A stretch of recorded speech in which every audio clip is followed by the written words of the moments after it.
Hey guys, so I know that it's been, I think about 2 months since I made a video. Um, so much has happened, both good and challenging. So I'm going to pick up where we left off. And that was immediately following my last retrieval. And I was not doing well. Yeah, I was really struggling. They had just done my retrieval, and I think when I made the video, I had just gotten my day one update, which I don't really remember at this point how the day one results went, but the gist was that I ended up having 3 blasts, which sounds good, but it actually wasn't. And the nurses who give you your updates were mistaken. So I was told that I had 2 day 6 embryos from like the first batch, and then 1 day 6 embryo from the batch of embryos that they like matured overnight and then were able to fertilize. But that actually wasn't true, and I didn't know that for well over a month. Yeah, I was under the impression that I had essentially 3 day 6 embryos, when in fact I really had 2 day 6 and 1 day 7. And the reason why that matters is because day 7 embryos have a very, very small likelihood of being genetically normal.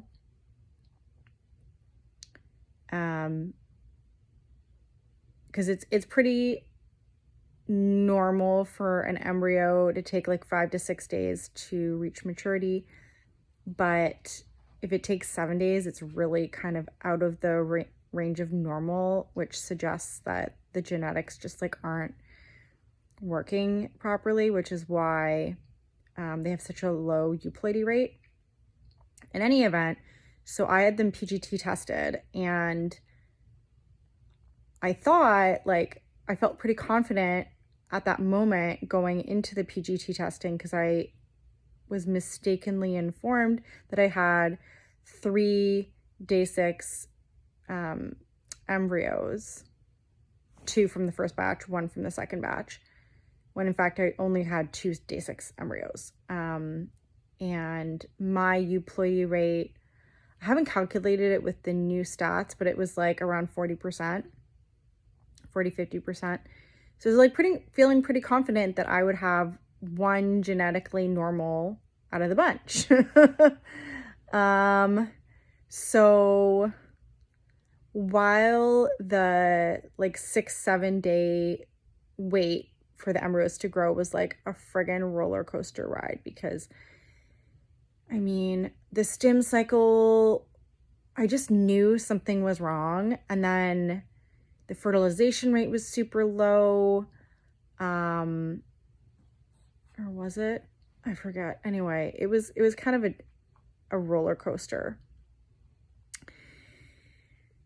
So then I felt good going into the PGT testing. And then so I was pretty shocked when the results came back that of the 3 embryos that were tested, none were normal, 1 was mosaic. And in fact, it was like the worst quality mosaic you can have before it's deemed to be completely abnormal and like they won't use it.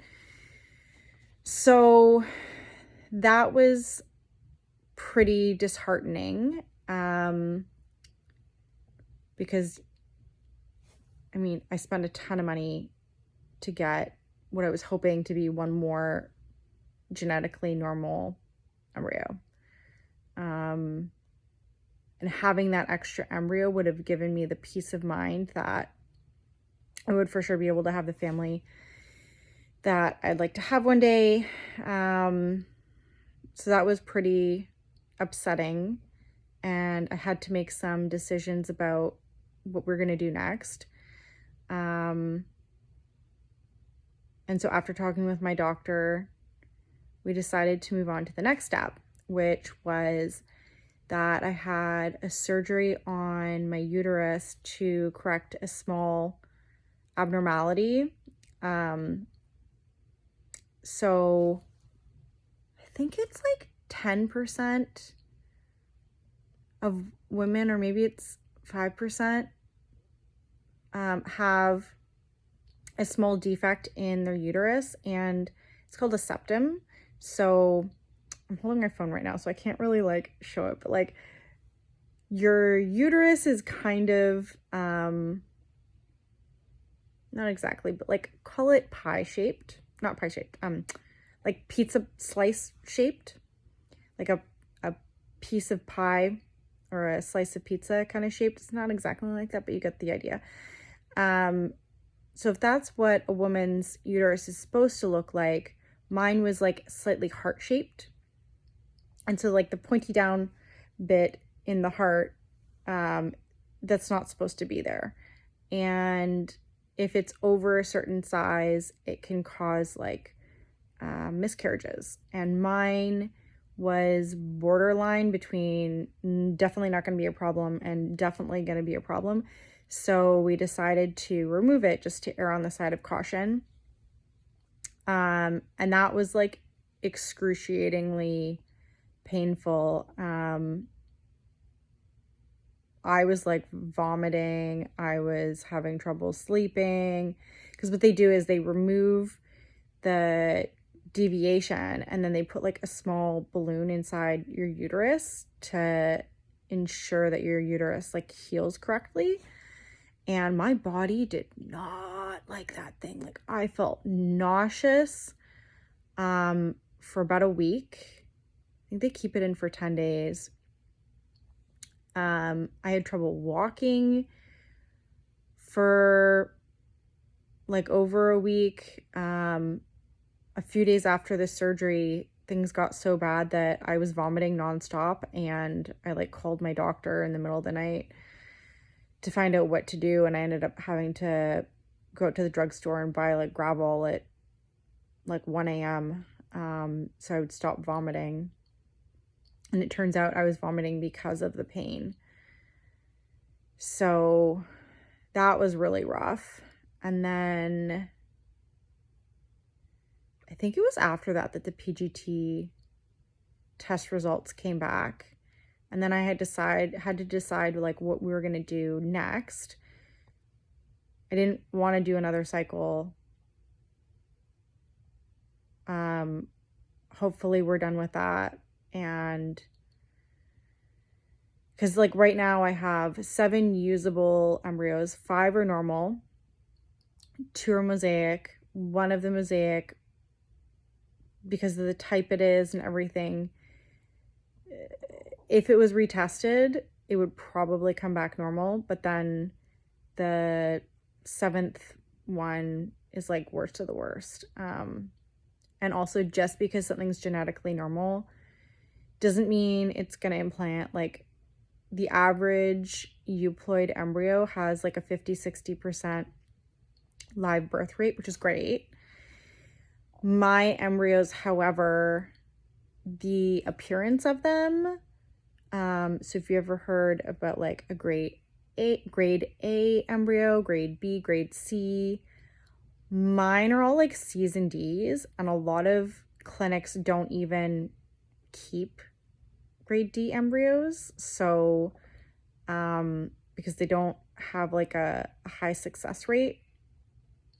So if the average says that you need 2 to 3 embryos, euploid embryos, to have 1 live birth, and that's taking into account like better quality embryos than mine, you would infer that you would need more than 2 to 3 per live birth if they're like looking like mine do. But anyway, it is what it is.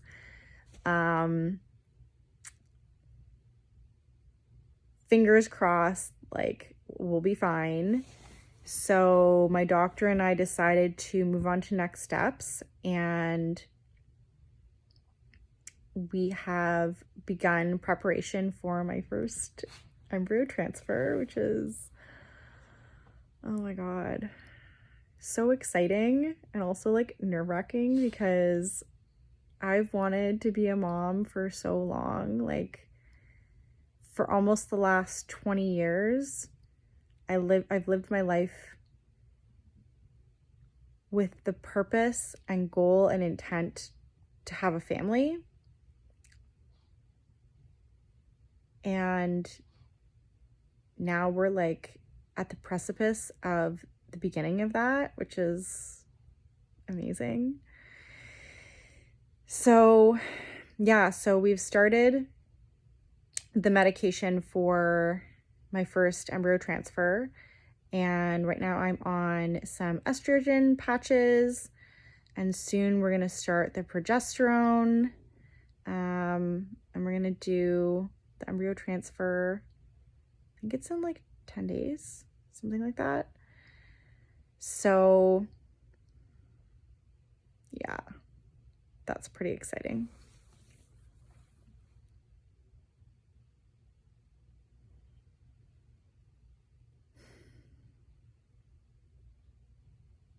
And then, yeah, I mean, I guess we'll see what happens, and hopefully I can put the retrievals behind me. And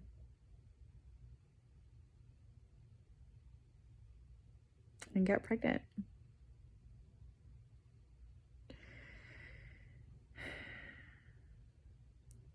There's a lot more that's happened in the last couple months.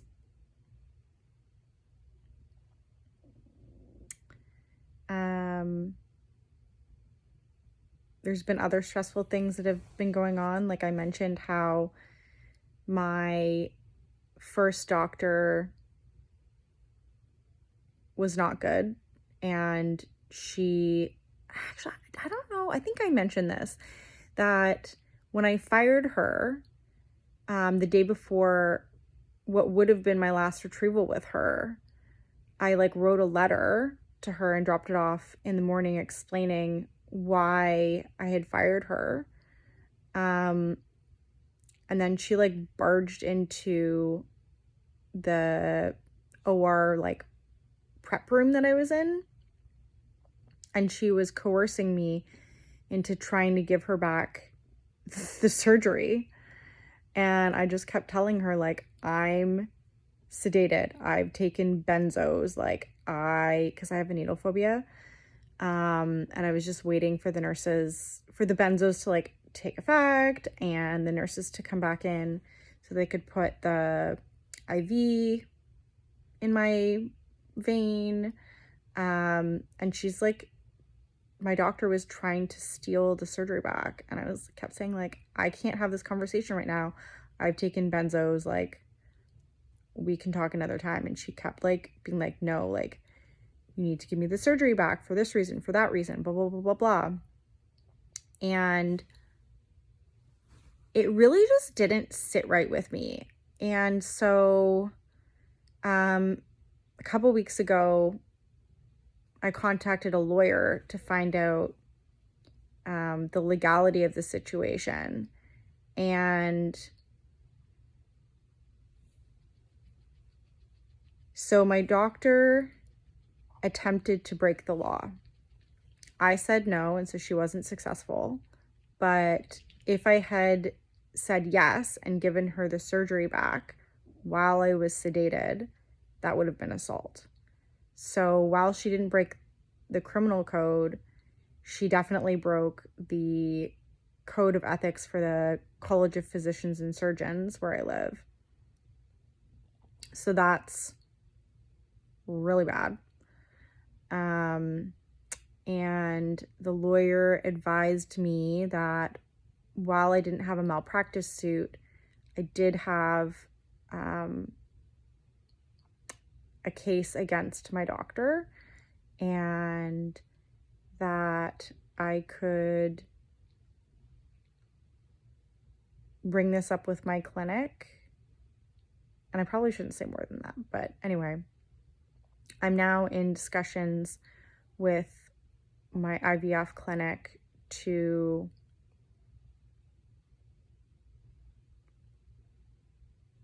fix what happened, essentially. So that's also been really stressful. It's been a crazy 2 months.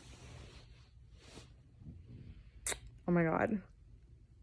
The other insane thing that happened was I was at this picnic or this barbecue for Single Moms by Choice. And it was so funny. Oh my God. I was like chit-chatting with this lady, and then the conversation comes to an end, and I kind of turn around, surveying to see like, oh, like who am I going to talk to next? And then I see this lady, and I was like, oh my God, she looks familiar. And I was like, she looks a lot like my neighbor. And then we're like looking at each other, and I'm like, wait, it is my neighbor. So I'm like, hey, what are you doing here? Thinking she must be here to support a friend of hers who's trying to be a single mom. And she's like, I'm trying to become a single mom. And I was like, wait, me too. But like, I thought you were like in a relationship, because I would always see her with this one guy. And she's like, oh no, that's like my best friend. I was like, oh my gosh. And bear in mind, I live in like not a huge building. I think there's like technically 2 buildings, but between the 2, I think there's like probably between 150 to 200 units. So the likelihood that there would be another lady just like me living there is kind of insane. So we've been getting to know each other better, and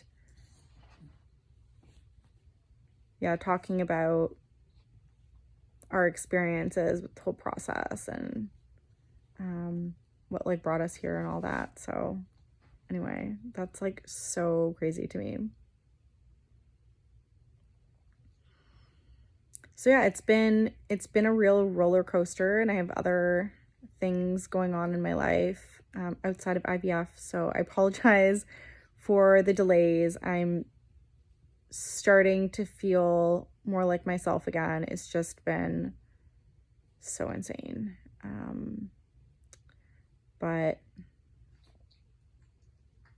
the timing of starting to be okay again is perfect, because obviously there's exciting things on the horizon. And yeah, I mean, we'll see what happens. I'll keep you updated. Yeah, so wish me luck.